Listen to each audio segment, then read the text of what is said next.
अस्सलाम वालेकुम नाजरीन, आज हम मदीने की ज़ियारत के लिए रवाना हो रहे हैं और हमने Al Madina hop on hop off bus के टिकट्स ख़रीदे हैं। ये एक शानदार बस है जिसमें 2 मंजिला है, ऊपर खुला हुआ है। टोटल 12 स्टॉप्स आएंगे और हम किसी भी स्टॉप पे उतर सकते हैं ज़ियारत के लिए। फिर एक दूसरी बस से वहीं उसी जगह से हम वापस भी चढ़ सकते हैं।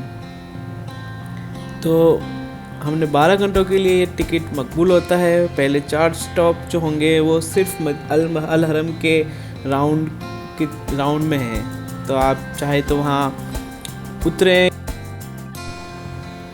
बस में काफ़ी अच्छी सुविधा है, वाईफाई है और एक ऑडियो गाइड है जो कि 16 लैंग्वेजेस में अवेलेबल है।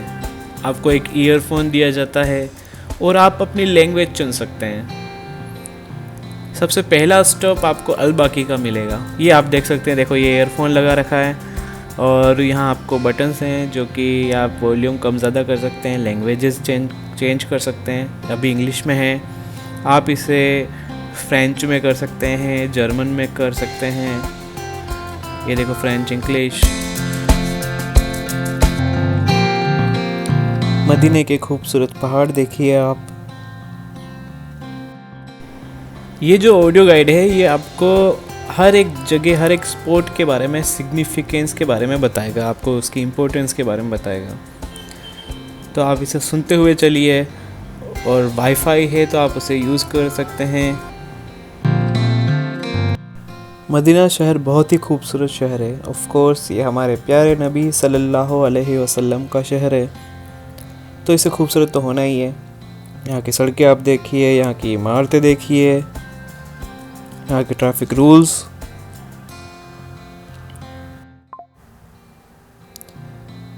इसी बस में मेरी मुलाकात नाइजीरिया से आए हुए एक शख्स से हुई, जिनसे मेरी काफ़ी अच्छी दोस्ती हुई बाद में।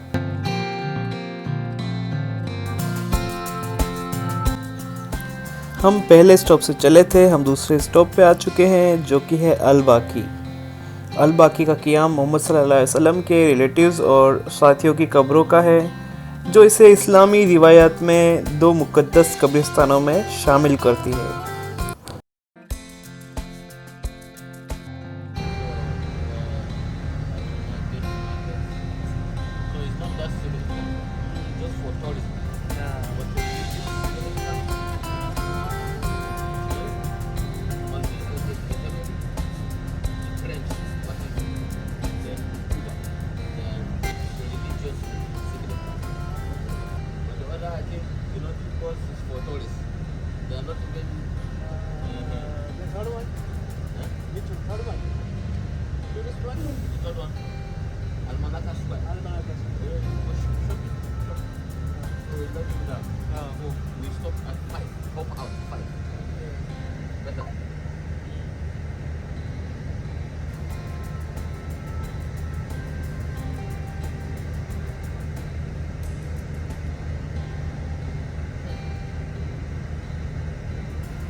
हमें ईयरफोन के साथ में एक मैप भी दिया जाता है। आप देख सकते हैं इस मैप में बिल्कुल जो सेंटर में है वो अल हरम है, और बाकी जो भी स्पॉट जहाँ ये बस रुकने वाली है वो सब इसी में हमें बताए गए हैं। और आप देखिए कितनी खूबसूरत सड़कें हैं यहाँ की।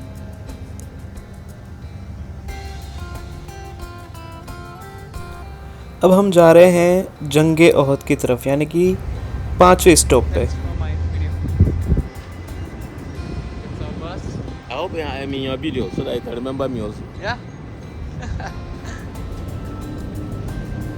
It's my friend. ये वही पहाड़ हैं जहाँ पे जंगे ओहद हुई थी, और इन पहाड़ों का किरदार बहुत ही अहम है उस जंग में। एक बहुत ही खूबसूरत मस्जिद भी है यहाँ पे और काफ़ी बड़ी भी है। यहाँ मेरे पीछे की तरफ आप देख सकते हैं, ये वो कब्रें हैं, शहीदों की कब्रें हैं। उहद की जो जंग है ये मुसलमानों और कुरैश के बीच में हुई थी, और कुरैश की तरफ से अबू सुफियान कमांडर था। और ये वाक़या बद्र की जंग के बाद का है।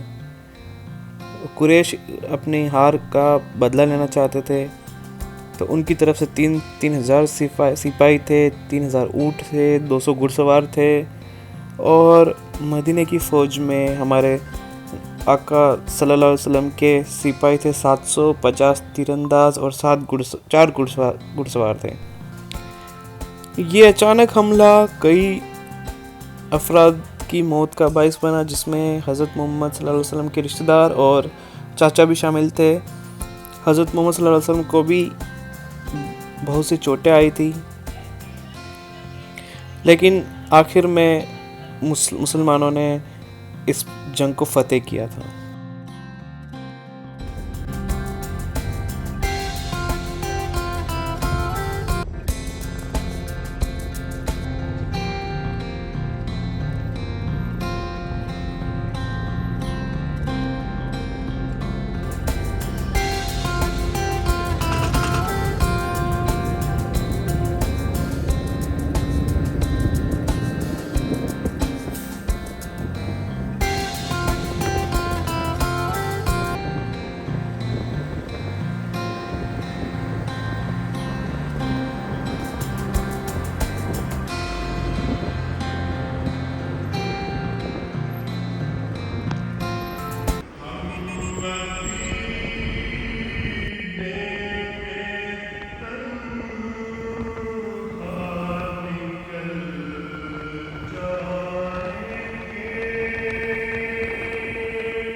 अब हम बढ़ रहे हैं मस्जिद किबलतैन की ओर। ये वो मस्जिद है जहाँ पहली बार किबला चेंज हुआ था। पहले किबला मस्जिद अक्सा की तरफ था, जो कि जेरूसलम में है। बाद में अल्लाह के हुक्म से इसे मक्के में काबा शरीफ की तरफ कर दिया गया।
ट्रेंच की जंग यानी कि जंग खांदाक इत्तेहादियों की जंग है जो कि 627 ईस्वी में हुई थी।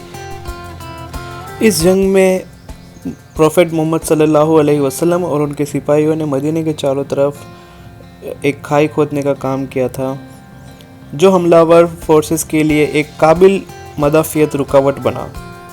इसके बावजूद कि मुसलमान तादाद में कमी थी, वो चंद हफ्तों तक शहर की हिफाजत करते रहे। ट्रेंच की जंग का यह हिसार किसी मुस्तकीम मुकाबले के बगैर ख़त्म हुआ क्योंकि भारी बारिशें और इत्तेहादियों में अंदरूनी इख्तिलाफात ने उनको आखिरकार तसत्तुर को पहुंचाया। ये मुसलमानों के लिए एक अहम कामयाबी का निशान है जो उनकी हालत को मजबूत बना पाया।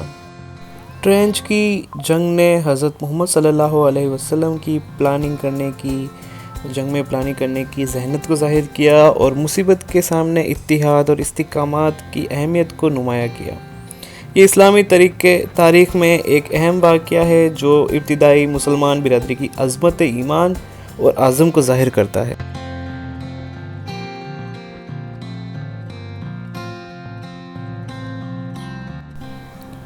अब हम जा रहे हैं हमारे 10th स्टॉप की तरफ यानी कि मस्जिद क्यूबा।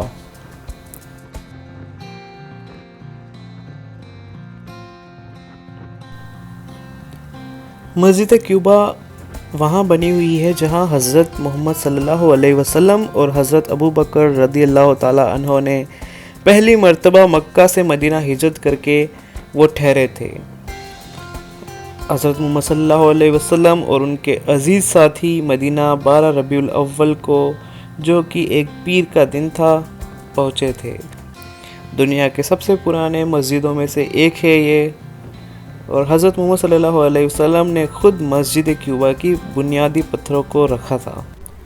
हालांकि मस्जिद क्यूबा में हर साल ज़्यादा से ज़्यादा ज़ायरीन और इबादतकारों की आमद को देखा गया है, लेकिन तादाद ख़ास तौर पर रमज़ान के महीने में होती है। इस्लामी रिवायत के मुताबिक मस्जिद क्यूबा में वुज़ू करना और 2 रकात नमाज अदा करना एक उम्रा अदा करने के बराबर है। You want to join them?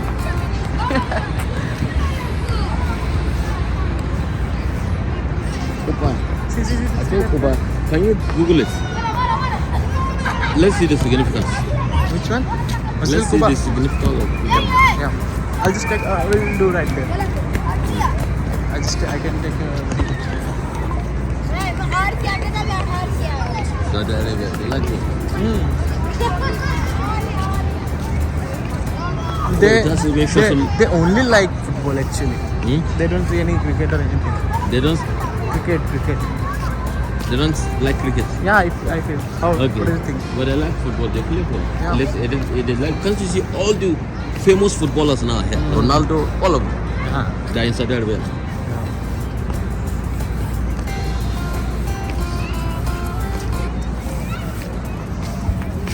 But I saw some malls, like the Saudi Arabia mall. Like this. Are you sure tomorrow we're not gonna come back to this mall?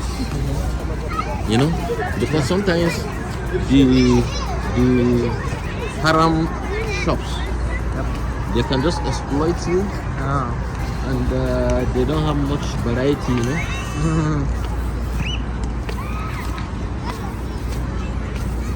So Google it, please. Let us know what we are even.